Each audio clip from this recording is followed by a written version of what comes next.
As you can tell, I love the song. No regrets about getting it done.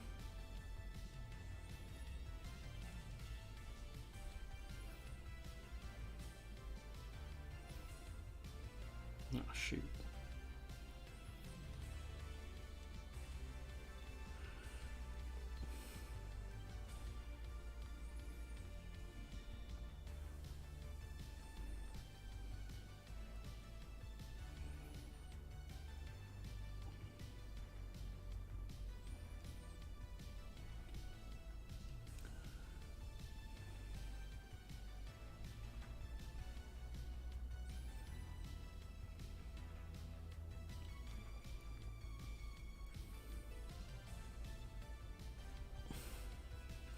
Okay, PMQ should be starting in a couple of minutes. They're going to go on recess, I think, in a few weeks, so we're just waiting for this thing to really kick off.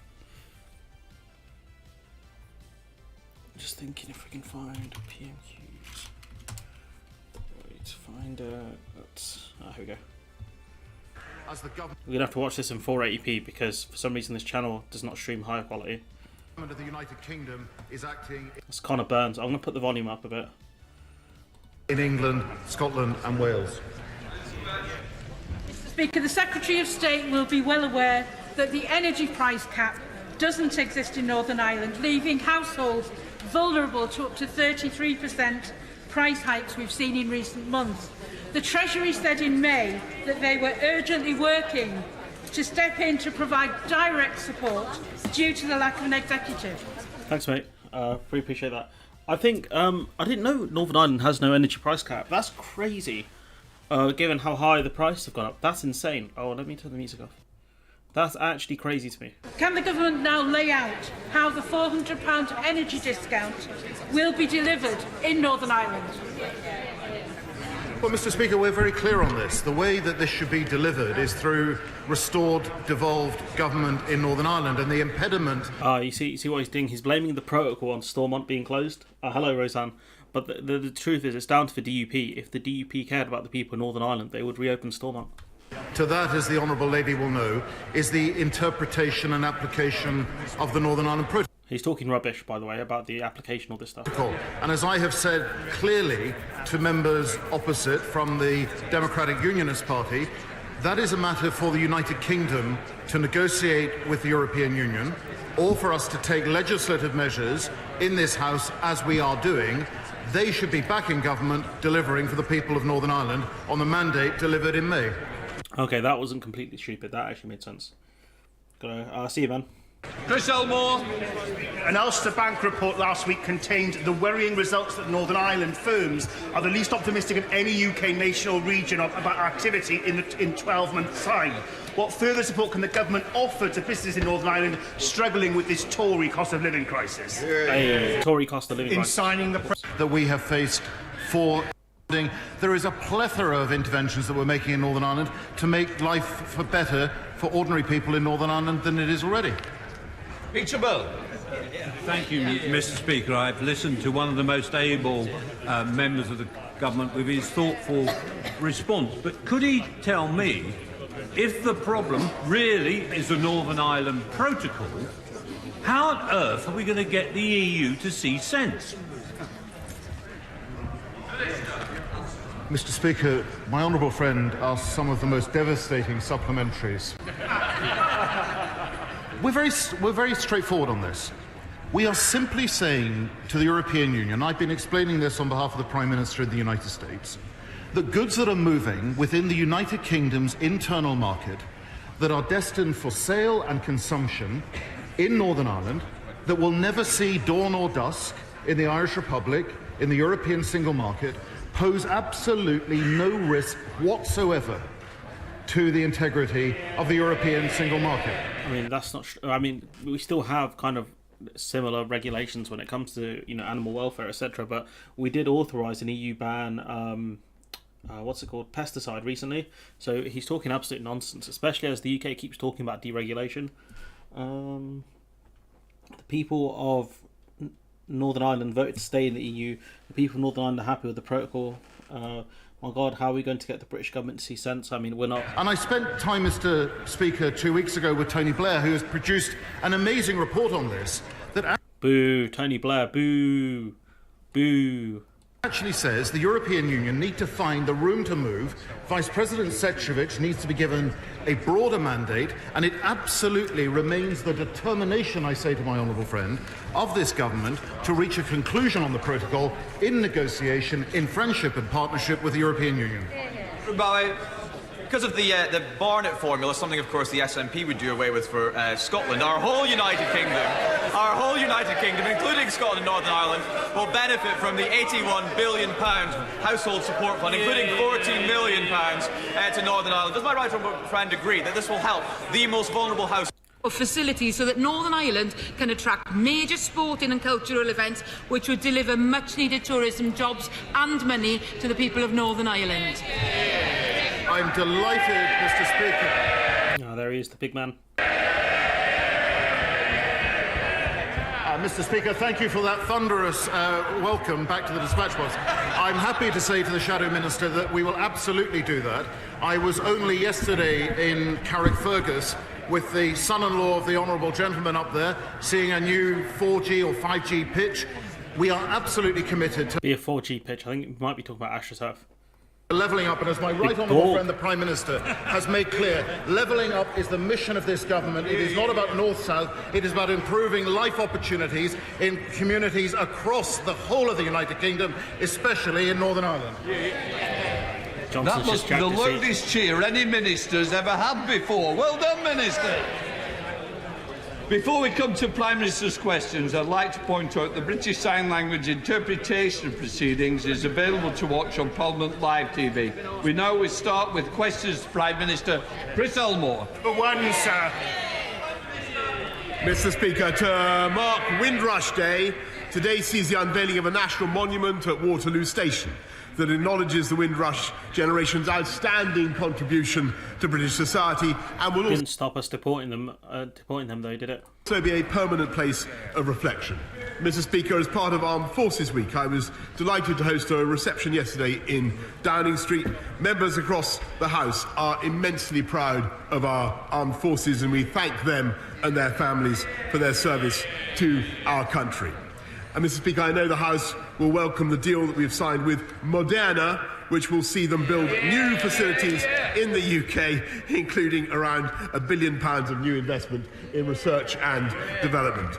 Mr. Speaker, this morning I had meetings with ministerial colleagues and others. In addition to my duties in this House, I shall have further such meetings later today, and I will be travelling thereafter to Chogum in Rwanda. I will then be attending the G7 Leaders Summit and the NATO Summit, Mr. Speaker, so a full budget of news for you there. Gullis is an absolute moron. Thank you, Mr. Speaker. Can I associate myself with the Prime Minister's comments in relation to the armed forces and other comments?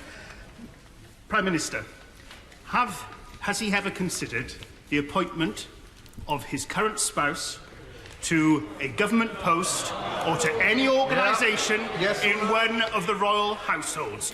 Now, Michael Fabricant essentially really strongly implied Boris Johnson did try and get his wife a role at the Foreign Common, I can't remember, the FCDO.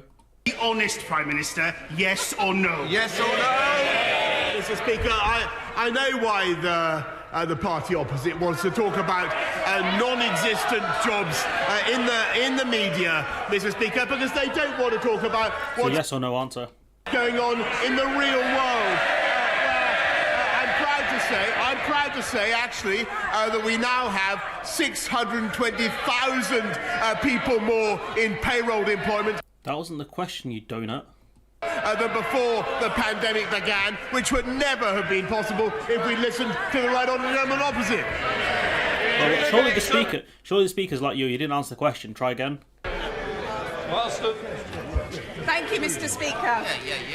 The UK is the global leader in social outcomes contracts. They can deliver public services in an array of areas from healthcare, mental health care, employment, education and development aid. According to Big Society Capital, every £1 the government has spent in this way has delivered £10 in a further Economic, social and fiscal value, including £3 in direct savings to government. Does my right honourable friend agree that the time is right for the government to redouble its focus on these outcomes-led commissioning? My honourable friend is absolutely right to champion this type of approach, which makes a real difference to people's lives. That's more socialism. That's government spending, though. You're against that, right? Suffering from mental health issues, helping them to find a route back into work, and that's why we are commissioning more initiatives through such funds as the Life Chances Fund, helping those people in society who face the biggest barriers to have happy and productive lives. We now come to the Leader of the Opposition, Keir Starmer. Right, let's see what boring man has got to say this week. Thank you, Mr. Speaker. Can I join the Prime Minister in his comments about Windrush? And can I pay tribute to everyone who is serving and has served in our armed forces? Can I also pay tribute to everyone standing for election tomorrow? In particular, the plucky Conservative candidate for Wakefield. He's standing, even though his own colleagues think he's so useless, they held a vote of no confidence in him. What? What? He's so bad they held a vote of no confidence in him. Jesus. Does the Prime Minister does the Prime Minister hold any personal interest in seeing if the public will vote for a Tory that even his own side don't think is up to it? Well, Mr. Speaker, I've absolutely no doubt that the people of this country and the people of Wakefield, people of Tiverton and Honiton would much rather vote for a solid Conservative government than for a Labour Party. They're enablers and acolytes in the Liberal Democrats, Mr. Speaker. The chameleons, the karma chameleons of British politics. When the leader... Karma Chameleons. It's a great song. of the Labour Party hasn't even got the gumption, Mr. Speaker, to speak out against the rail strikes. I knew it. It's not his strikes, though. They're striking because of you, dumbass. Doing so much damage to the people in the north of this country, up and down this country. Absolutely unbelievable silence from the leader of the Labour Party, Mr. Speaker. He's obviously not been to Wakefield recently. He's crashed the economy.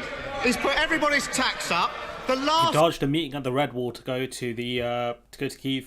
Tory sent up to Wakefield being convicted of a sexual assault. That's not much of a pitch, Prime Minister. Talking of people not up to the job, whilst the Transport Secretary spends his time working on his spreadsheet tracking the Prime Minister's unpopularity, thousands of families have had their holiday flights cancelled. It takes forever to renew your driving licence or passport, and now we've got the biggest rail strike in 30 years. If he is genuine,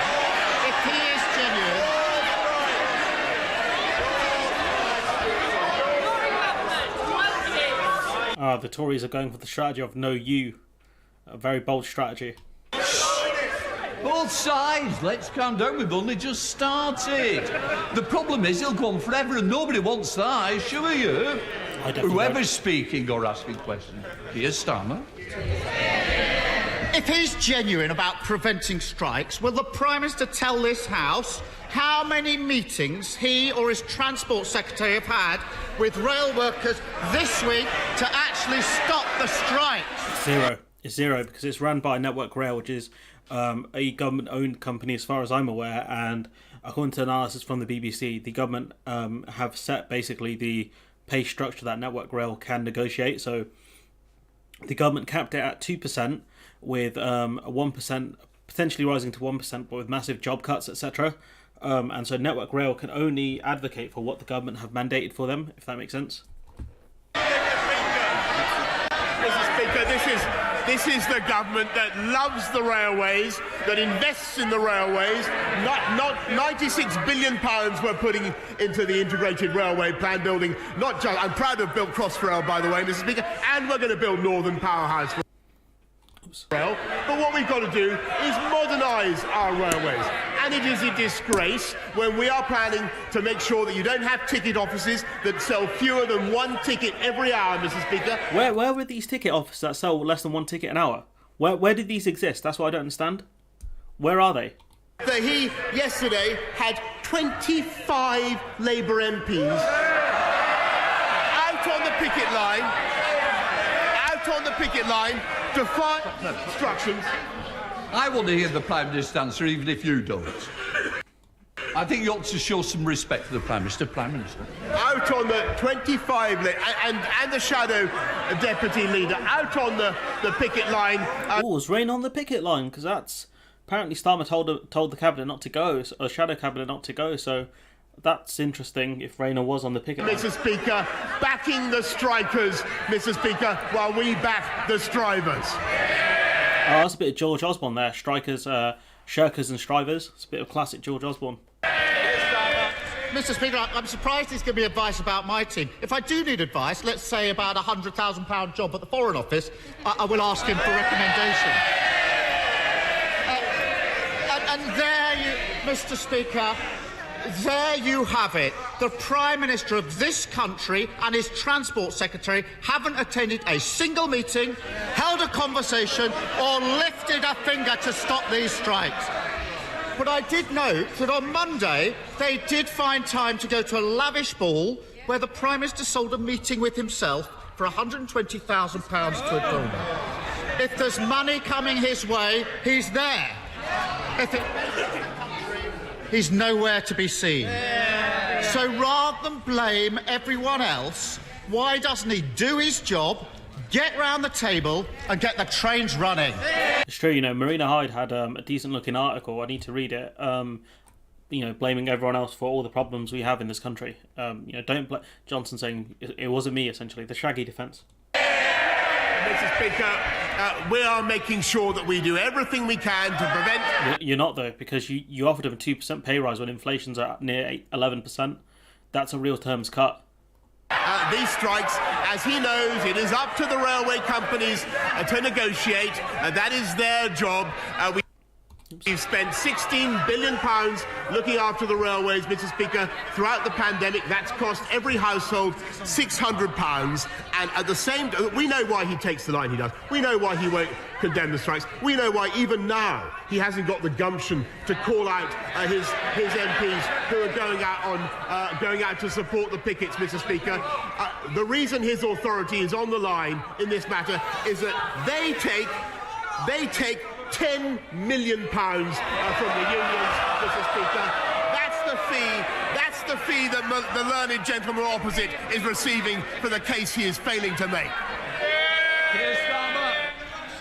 He can't help himself. There's a huge problem facing the country, and all he's interested in doing is blaming everyone else.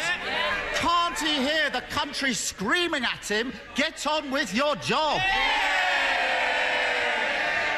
Whilst he blames everyone and anyone, working people are paying the price.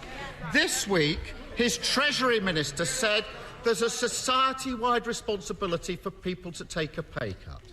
At the same time, his Chief of Staff is trying to change the law to get bankers' bonuses increased. So come on, only one of them can be right. Is it his Treasury Minister who says every worker needs a pay cut?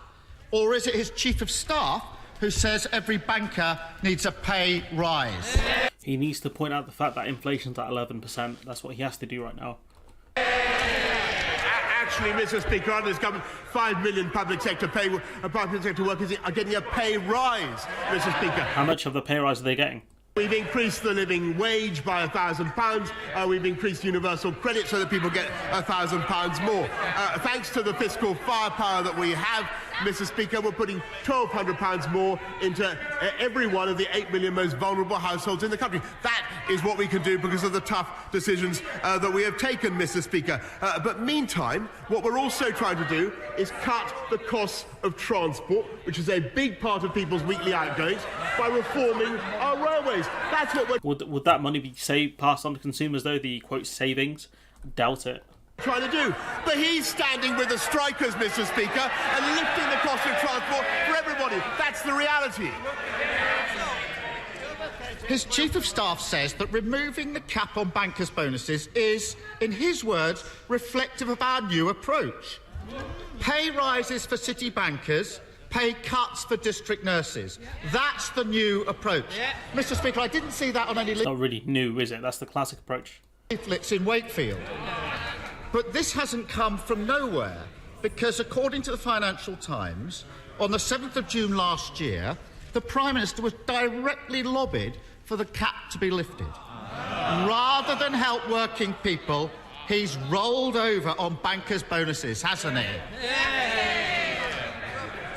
Mr. Speaker, what we're actually doing is putting, thanks to the decisions we've taken, we are putting more money into the pockets of people up and down the country. You can almost put him on repeat, can't you, every week, because he comes up with the same bogus answers. £1,200 more for the 8 million most vulnerable households, and the reason we can do that, Mr. Speaker, is because we took the tough decisions necessary to come out of the pandemic faster than any other European country. That's not true, because in the end, I think the Scandinavians came out quicker than us.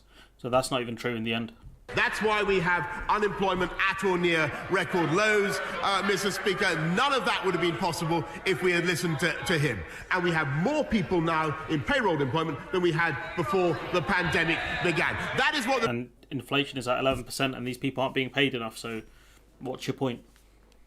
British people know, and that is what this government is going to continue to deliver. 15 tax rises, high tax, low wages, low growth. That sums his government up. Working people paying more tax under this government, and now they're told to take a pay cut. He's having meetings about increasing bankers' bonuses, but he can't find time for a single meeting to end the strikes crippling the country. Mr. Speaker, it's Armed Forces Week. Under this Prime Minister, those serving our country are facing a real terms tax pay cut. Why is his government more focused on increasing bank... Order. Mr. McNeil, your voice isn't quiet, it's like mine, it curries. So the best thing to do, if you want it to curry, try standing on the terrace for a while.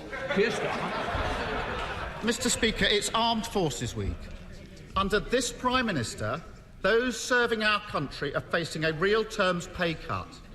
Why is his government more focused on increasing bankers' pay than the pay of those that are running the country? Good question. That's a very good question, especially when people keep arguing why should railway workers get a pay rise when nurses and soldiers don't. That's a good question.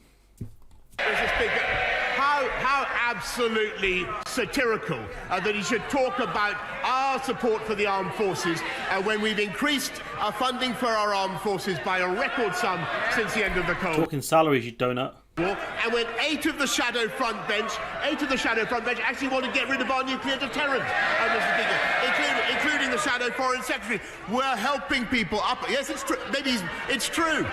Mr. Speaker, we are helping people up and down the country. £1,200 will be coming into their bank accounts of the 8 million most vulnerable households. If energy bills are going to go up by about £2,000 this year, how is £1,200 going to cut it? It doesn't make sense, does it? Cut in national insurance and will be coming into their bank account as a result of the steps my right honourable friend is saying. But what we're also doing is reforming our systems so we cut costs for people up and down the country. Reforming our energy markets, building a nuclear reactor every year rather than one every 10 years, Mr. Speaker. Again, nuclear reactors, the one, build one every year, that's not going to happen. The one at Hinkley Point C should have been built about 5 years ago. Now they're talking it might take an extra 10 years compared to what it was meant to take. It's ludicrous. Getting people off welfare into work, 500,000 people off welfare into work because we cut the time people are waiting on benefits, Mr. Speaker, and cutting the costs of transport for working people, Mr. Speaker, by delivering reforms while they're out on the picket line, literally holding hands with Arthur Scargill, Mr. Speaker. What the hell's Arthur Scargill? That's them. It's worse than under Jeremy Corbyn. This is a government that is taking this country forward. They would take it back to the 1970s. You're taking it back? You're literally taking it back to the 70s. Mass strikes, discontent, what do you call it? Stagflation. You're literally taking it back to the 70s. For years in Harrogate and Knaresborough, we had the Labour no-growth Northern Rail franchise. We now have new rolling stock, more and better services. We have, though, seen some lost, as the industries had to suspend some services while they catch up on driver training lost during the pandemic. Strikes just takes us back to the 1970s. So will the Prime Minister's focus on the future ensure that we have apprenticeship schemes, focusing on engineering and driver training, to ensure that we recover the services lost? We have an industry that's focused upon efficiency and embraces technology for the future. The problem with apprenticeships are they pay way less than minimum wage. That's a huge problem. My right honourable friend knows exactly what he speaks, and he really doesn't. Just that, we're reforming driver training to make entry into the sector simpler, whilst continuing, of course, to make sure that we meet vital safety requirements. We now come to leader of the SNP, Ian Blackford. Yeah. Thank you, Mr. Speaker. Can I associate myself as we mark the armed services? We can thank all our service personnel for the services that they give. Mr. Speaker, on Windrush Day, we celebrate all those who have made Scotland and the UK their home. My party backs calls for a major commemoration for the 75th anniversary next year, so we can properly mark the valued contribution that those that came here have made. Mr. Speaker, this morning it was revealed that UK inflation is now at a 40-year high. Families right across these islands are seeing their income squeezed as prices rise, bills soar, and Tory cuts and tax hikes hammer home. After 12 years in government, the Tories have left the UK economy in the doldrums and pushed millions of people into poverty. So, can I ask the Prime Minister, does he think his government bears any blame for the fact that the United Kingdom is doing so much worse than our European neighbours? Oh, he's giving him an out there, because on average, Eurozone countries have higher inflation than the UK, on average. I would have mentioned G7 figures instead, but okay, let's see what Johnson has. Actually, Mr. Speaker, I think the whole House knows and the whole country knows we've got a global inflationary problem, but this government... Why is ours so high? That's the question. ...has the fiscal firepower to deal with it, Mr. Speaker, and that is, I think, of benefit to the whole of the United Kingdom, including Scotland, as we've seen throughout the pandemic. And I think it's a matter of fact that taxes are actually highest of all in Scotland, Mr. Speaker. Ian Blackford. Well, actually, that is not true, Mr. Speaker. But of course, the Prime Minister can make all the excuses he likes. But the fact is, the UK economy is lagging behind on his watch. Actually, if he looks at France, inflation is less than 6% there. This morning's report from the Resolution Foundation and the London School of Economics is the latest in a string of devastating reports on the outlook for the UK economy. The report could not be clearer. The Tory government's disastrous Brexit is driving wages down, pushing inflation up, and will make us poorer over the next decade. At least someone's mentioned the B word. I mean, he's getting slapped down for it, but at least he's doing something about it. But instead of reversing course, the Prime Minister is recklessly threatening a trade war at the worst possible time. Will he finally come to his senses and negotiate an economic agreement with the EU, or is he going to willfully push the UK into recession? Ooh, because we are heading towards a recession at the end of the year, but I guess Johnson's going to come out with some sovereignty argument. Mr. Speaker, nobody wants a trade war, nor is there any need for one. But I think I'm afraid he's underestimating what this country is currently achieving. Not just the... Oh, every time someone says the government aren't doing enough, the government say, oh, you're criticising the country. It's like, no, mate, they're criticising you. Moderna investment, but a record venture capital investment in this country, which has now overtaken China, Mr. Speaker, as a venue for venture capital investment, and not to say nothing of what we're getting in tech. And that, of course, Mr. Speaker, the benefits of that are being felt throughout the whole of the United Kingdom. Thank you, Mr. Speaker. I very much support the work of this government to level up all parts of the United Kingdom, including Scotland and my own constituency in the Scottish borders. For the Scottish borders, improved transport connectivity is the key to levelling up. So will the Prime Minister reconfirm his government's support for improvements to the cross-border A1 road, and also the feasibility study to extend the Borders Railway to Hoyt, Newcastleton and on to Carlisle? I thank him for an excellent piece of lobbying, and I can tell him that we are We're looking, certainly the Department of Transport is working with Transport Scotland on the possible extension of the Borders Railway to Carlisle, and on the A1. Yeah, plus Blackford is Scottish, so he's therefore foreign. So yeah, he's about to get zapped. The evil Kryptonian eyes. Decision is to be made later this year. Caroline Lucas. Thank you very much, Mr. Speaker. It's emerged that there is a backlog of 23,000 applications under the Afghan relocation and assistance policy, with just 2. Yes, great question. I already know where this one's going, but the Afghan relocation settlement scheme for Ukrainians as well, it's an absolute joke. Of 3,000 applications for refuge by Afghans who worked for Britain processed since April. Yet at the same time, staff working on the Arab scheme have been slashed by a quarter since December. This is an incredible betrayal of the Afghan people who put their lives on the line to work for our country. So, I still have casework many people from the Chevening alumni, for example, who've been promised support since September. Can I send those cases to him? Will he put more resources into the scheme, and will he lift the cap on the ACRS scheme so that we can finally do our best for the people of Afghanistan? That's a great question. You know, that she just made there, that they've cut the department essentially that's meant to be dealing with this stuff. It's an absolute joke, to be honest. The way we've treated people trying to flee Afghanistan is ludicrous. Johnson answers basically that they've done enough, so the Afghans left waiting can go screw themselves. Yeah, pretty much. Sani Wilson looks stoned.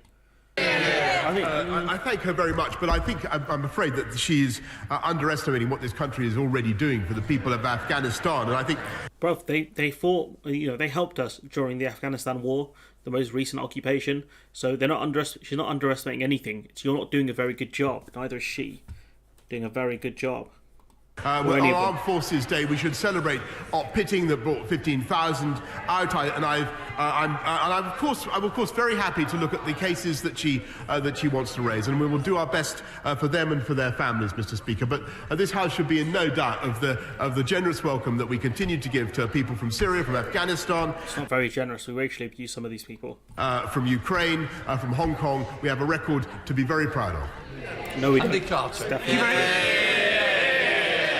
Thank you very much, Mr. Speaker. My constituents in Chapelford, in Penketh, in Great Sankey and in Appleton all tell me they want to see more police officers tackling issues like antisocial behaviour, tackling issues like domestic abuse and burglary. And thanks to the initiatives of John Dwyer, the excellent Police and Crime Commissioner in Cheshire, and sustained recruitment by the new Chief Constable, the hard work of our police officers is paying off, with almost a 50% increase in arrests for domestic abuse in Cheshire over the last 12 months compared to the last 12 months. Can my right honourable friend over the last 12 months compared to arrests for domestic is paying off, with almost a 50% increase in arrests for domestic abuse in Cheshire over the last 12 months compared to the last 12 months. Okay, so the arrest in domestic abuse has gone up, okay. Can my right honourable friend here and across the UK, since he became the Prime Minister, will he join me in recognising... Mr. Prime Minister, can I just say, other members do want to get in. The longer the question, the less will get in. Your friendship will dwindle if you carry on like that. Prime Minister. Mr. Speaker, I can tell him very briefly, it's 13,576 more police officers, 200 more in Cheshire, Mr. Speaker. But what they're also doing, Mr. Speaker, is... How many more police officers? Mr. Speaker, I can tell him very briefly, it's 13,576 more... 13,000, did he say? Wow, you know, that's not going to make up for the 20,000 that they cut over the last decade, is it? The result. Sorry. Thank you. A clear majority of members of the Northern Ireland Assembly reject the government's protocol bill and the Prime Minister's rationale for it, and businesses fear its consequences. This Prime Minister has made clear on multiple occasions his commitment, so-called, to all aspects of the Good Friday Agreement. Consensus. That includes the European... Oh, shut up, Donaldson. Convention on Human Rights being part of domestic law. So how can he stand over that commitment when the Justice Secretary is about to publish a bill that unpicks and disapplies the Human Rights Act within our domestic law? He can't have it both ways. That's a great question, something that Starmer should have mentioned, that, you know, the fact is they're getting rid of the European Human Rights Convention out of British law potentially, trying to reduce the jurisdiction of the ECHR. And the simple fact is that ECHR is enshrined within the Good Friday Agreement. So us pulling out of it will potentially violate the Good Friday Agreement.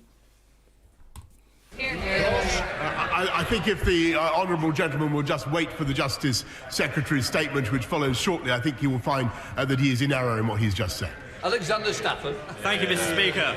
High-wage, high-skilled jobs is the heart of my campaign to level up Rother Valley and But you're not allowed to ask for higher wages. In fact, you should be asking for a pay cut because you should be doing your bit to help tackle inflation. Obviously not MPs, because MPs are, really important and do great work. Therefore, they should be getting paid, a king's ransom, really. But, we're told we're not meant to ask for pay rises. So why are you saying you want a high-skill, high-wage economy? Surely you want a high-skill, low-wage economy. tackle the cost of living crisis. I have personally hosted 2 job fairs, and thanks to £11 million investment from the government's Levelling Up Fund, Rother Valley will benefit from a cutting-edge skills and employment village and a leading incubator space for training apprenticeships and start-ups hosted at the old Maltby Grammar School. Staff areas were neglected under Labour. In light of this, will my right honourable friend, the Prime Minister, pledge his support for high-wage, high-skilled Rother Valley, level up our high streets, and also visit Rother Valley to see Levelling Up in action? Well, we're not allowed to ask for high wages, though. He literally said that earlier.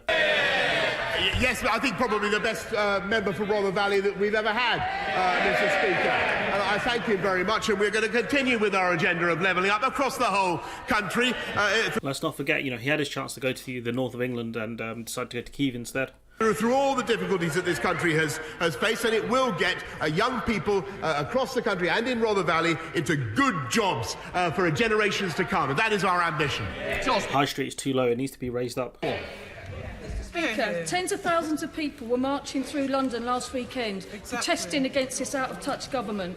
Rail workers are on strike, Royal Mail workers, NHS workers, teachers and even barristers are on the verge of taking industrial action.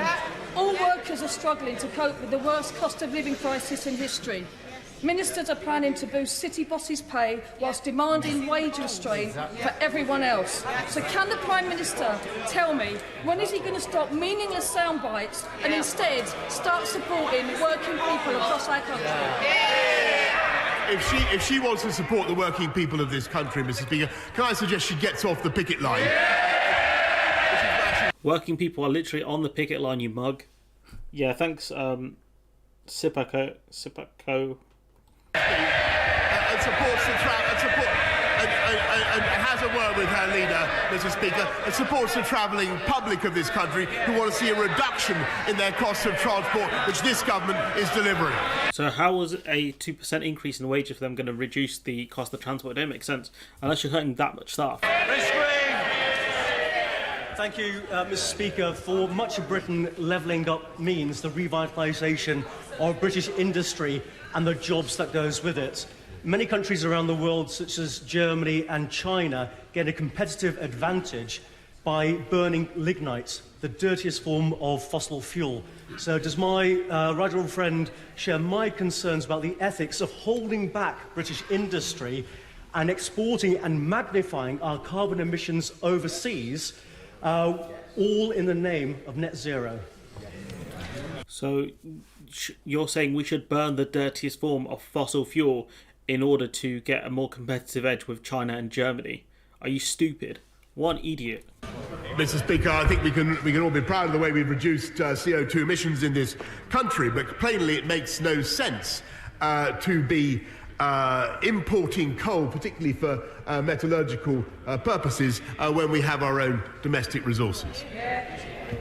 What the hell? He didn't even answer the question. Louise Fletcher. Thank you, Mr. Speaker. The Prime Minister knows that we in Coventry and Warwickshire are proudly the UK's leading centre for battery vehicle innovation. He knows because he visited the UK Battery Industrialisation Centre just last year. If this government wants this vital sector to survive for the future, the Prime Minister needs to confirm his support.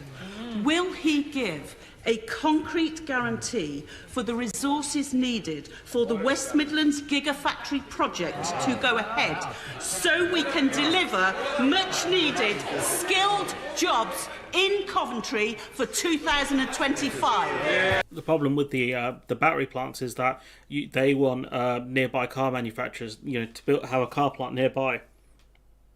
What's happening is everything's moving, or a lot of the European manufacturing is moving towards Slovakia, where they have the car manufacturers and also the battery plants as well. Excuse me, sorry about that. And so basically, unless these two things kind of build together, this symbiotic relationship, unless these kind of battery plants are near the car makers, it won't work essentially. Especially because of rules of origins checks and other things.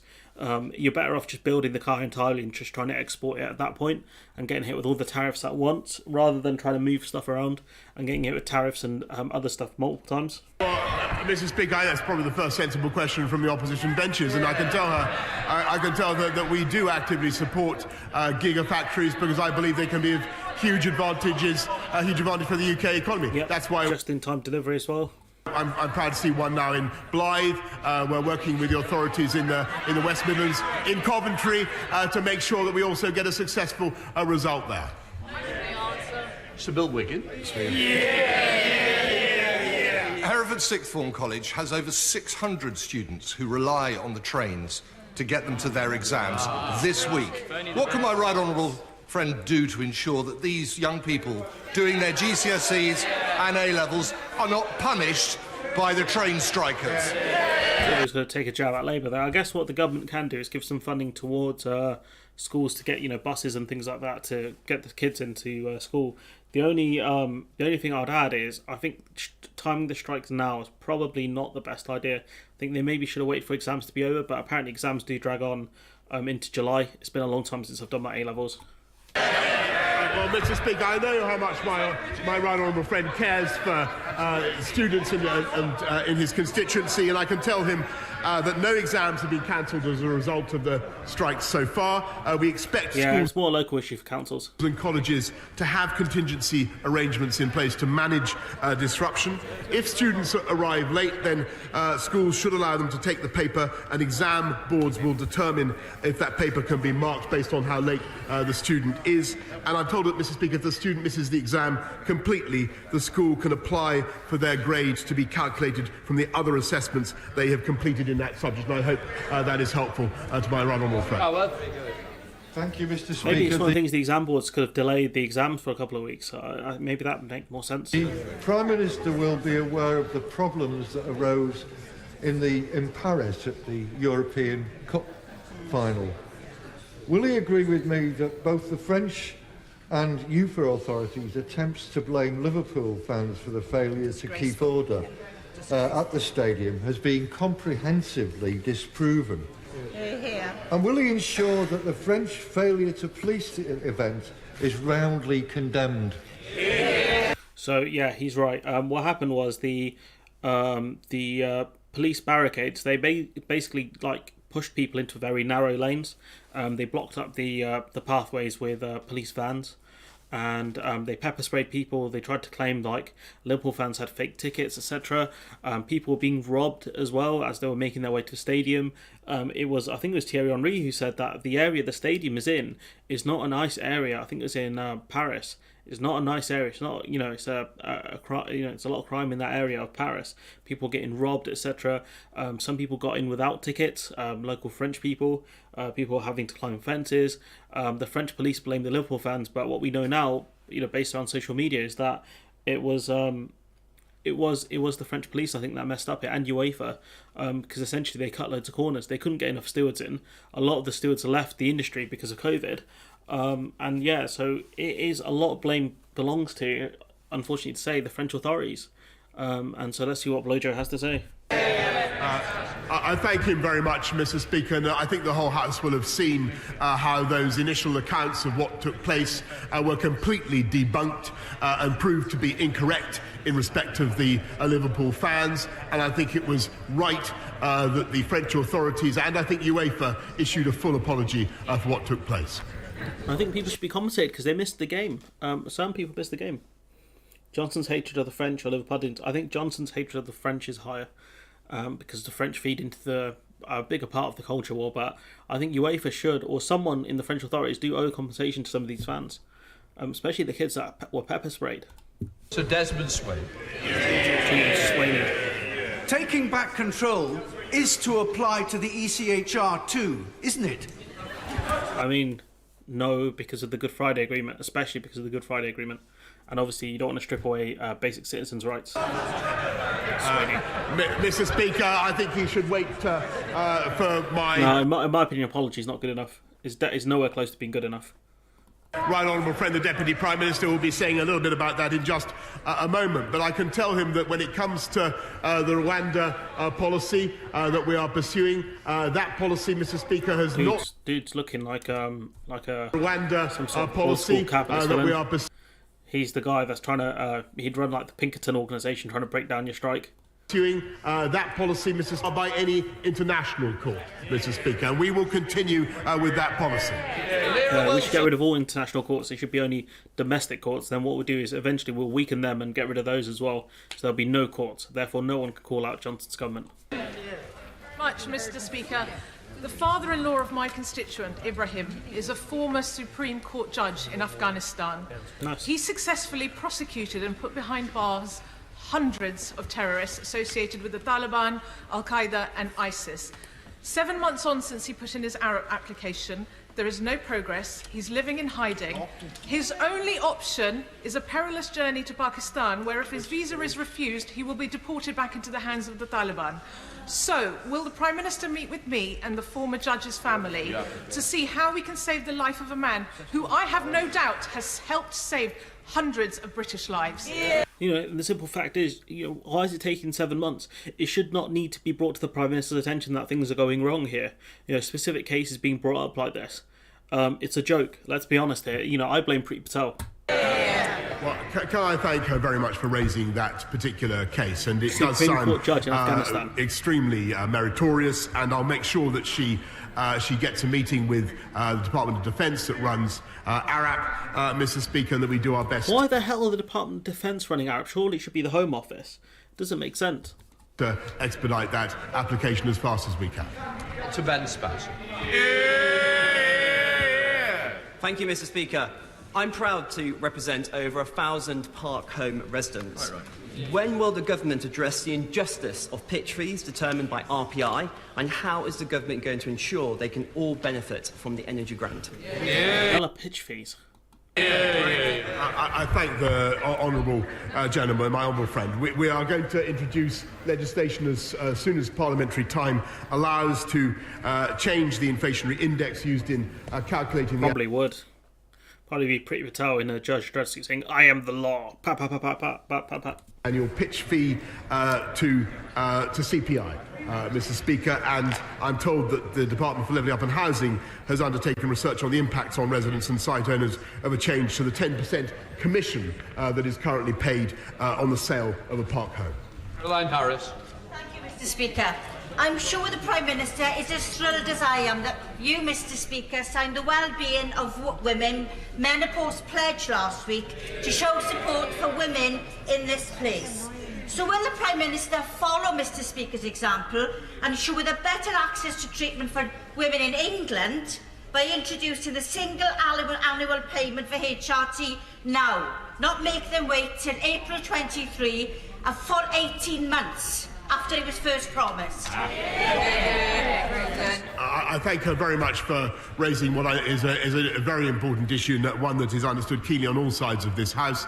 And I know that my right honourable friend, the Health Secretary, is accelerating the work of the HRT task force to give people up and down the country the reassurance and the treatment that they need. Final question, Dean Russell. Thank you, Mr. Speaker. Thank you, Mr. Speaker. I was incredibly grateful that the Prime Minister launched my initiative to train 1,000 mental health first aiders in awareness in Watford over a year and a half ago, and it's being successfully delivered by Watford and West Herts Chamber of Commerce and many amazing volunteers. So I know... I'm delighted to see so many colleagues... Wonderful. Let's see if the LBC one's still going. Bear with me a sec. See, videos unavailable. Okay, let's try Parliament TV then, see if this works. Gigafactory project to go ahead so we can deliver. No, sometimes the streams carry on, sometimes they don't. It's really annoying to know what's happening. So I guess we're out of stuff to talk about. So yeah, we'll probably end the stream around here then. Sometimes it does carry on, like where we had to be put through Priti Patel's endless ramblings and nonsense. But I guess this week we've been spared because it sounds like it was Dominic Raab's turn, and Dominic Raab is a clown. You know, glad Johnson's doing okay after his apparent surgery he had to have, which was very sudden.